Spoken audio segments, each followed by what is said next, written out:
സിനിമയിൽ തുടക്കം മുതൽ അവസാനം വരെ ഉണ്ടെന്നുള്ളൊരു ഫീലുണ്ട് ഈ സിനിമയിൽ. തുടക്കമില്ല, വരും. അല്ല അവിടെ തൊട്ട് അല്ല, ഒരു സിനിമയ്ക്ക് ചിലപ്പോൾ 2 ദിവസം ഷൂട്ട് ചെയ്താലും ആ സിനിമയിൽ മൊത്തം ഉള്ളതായിട്ട് ഫീൽ ചെയ്യാൻ പറ്റും. അതെ അതെ, അവരിലൂടെ കഥകൾ പോകുമ്പോൾ അർജുന്റെ കഥാപാത്രം വരുന്നോടുകൂടി ഈ പടത്തിന്റെ പേസ് ചേഞ്ച് ആവും. ഭയങ്കര ഷിഫ്റ്റ് ആണ് ആ പേസ്. ഭയങ്കര വൈബ്രന്റ് ആയിട്ടുള്ള കുളവാക്കാൻ വേണ്ടി അതെങ്ങനെയാണ് കുളവാക്കുവാണോ നന്നാക്കുവാണെന്ന് സിനിമ കണ്ട് തീരുമാനിക്കാം നമുക്ക്.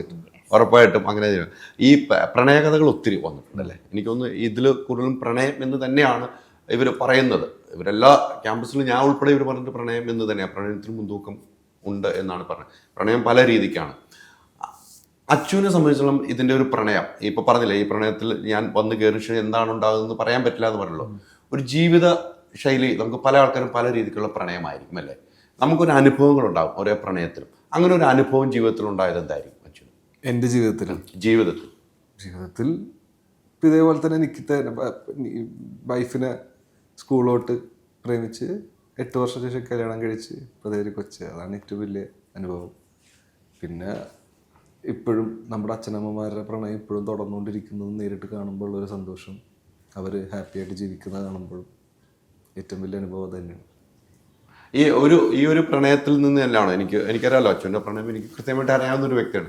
അതിങ്ങനെ കൊണ്ടു നടന്ന് വീട്ടിൽ കല്യാണം നടത്തി ഇപ്പോൾ ഈ പറഞ്ഞൊരു കൊച്ചുമായി സുഖമായിട്ട് ജീവിക്കുമ്പോൾ പറഞ്ഞ ഏറ്റവും വലിയ ഇപ്പോഴും അച്ഛനും അമ്മയുടെ പ്രണയം കാണുമ്പോഴുള്ള സന്തോഷം എന്ന് പറയുമ്പോൾ ഒരു മകനിൽ നിന്നും കിട്ടുന്ന ഏറ്റവും വലിയൊരു സന്തോഷകരമായ ഒരു വാക്കാണ് അച്ഛനും അമ്മയ്ക്കും കിട്ടുന്നത് എന്ന കാര്യത്തിൽ യാതൊരു സംശയമില്ല. അത് ഉള്ളിൽ നിന്ന് പറഞ്ഞതാണെന്ന് കൃത്യമായിട്ട് അറിയാവുന്ന ഒരു വ്യക്തി കൂടിയാണ്.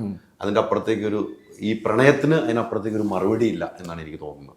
ഞാൻ ഏറ്റവും കൂടുതൽ എനിക്ക് പ്രണയം എന്നുള്ള സംഭവം കണ്ടത് അച്ഛൻ്റെ അടുത്ത് തന്നെയാണ്. കാരണം അച്ഛൻ്റെ അമ്മേനെ എവിടെ പോയാലും അച്ഛൻ കൂട്ടുമായിരുന്നു. വയ്യാതിരിക്കുമ്പോഴാണെങ്കിലും ട്രാവൽ ചെയ്യുമ്പോഴും. ഇപ്പം നമ്മളൊരു വീട് വെക്കാനുള്ള കാരണം അച്ഛമ്മക്ക് വയ്യാത്തത് കൊണ്ട് ഒരു സ്വന്തമായിട്ടൊരു വീട്ടിൽ അവസാനമെങ്കിലും ഒന്ന് കിടക്കണം എന്നുള്ളൊരു വിശ്വാസത്തിൽ, ആഗ്രഹത്തിലും ആ ഒരു അഭിലാഷമായിരുന്നു.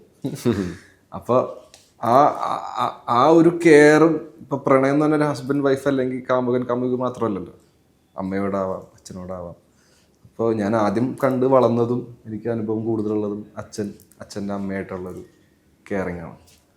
അത് വല്ലാത്ത കെയറിങ് തന്നെയാണ്. അത് എനിക്ക് തോന്നുന്നില്ല, അത് എൻ്റെ അമ്മയും അങ്ങനെ തന്നെയായിരുന്നു.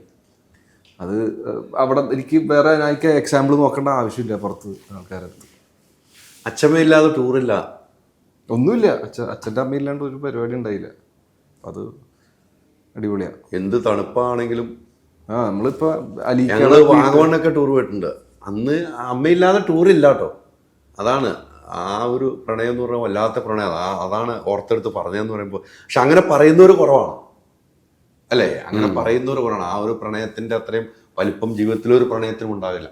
അതെല്ലാവർക്കും മാതൃകയാണ്. അതാണ് സത്യസന്ധമായ കാര്യം. അത് എൻ്റെ മനസ്സിൽ ശരിക്കും എനിക്കും ഒരു അനുഭവം ഉള്ളതുകൊണ്ടാണ് പറഞ്ഞത്. ഞാൻ കണ്ട് വളർന്നതാണ്, ഞാൻ വീട്ടിലൂടെ യാത്ര ചെയ്ത് കണ്ടേക്കണതാണ്. അത്തരമൊരു വാക്ക് ഒരു മകനിൽ നിന്നും ഒരു അച്ഛന് കേൾക്കാൻ കഴിയുന്ന അതിലപ്പുറത്തേക്ക് ഭാഗ്യമുണ്ടോ? അതെ, ശരിയാണ്. വാട്സാപ്പ് വഴി ഇംഗ്ലീഷ് പഠിക്കാൻ ഇംഗ്ലീഷ് കഫേ ഉള്ളപ്പോൾ ഇംഗ്ലീഷ് ഒരു വിഷയമേ അല്ല. English cafe, we present you the perfect English. WhatsApp now 9633 888 575.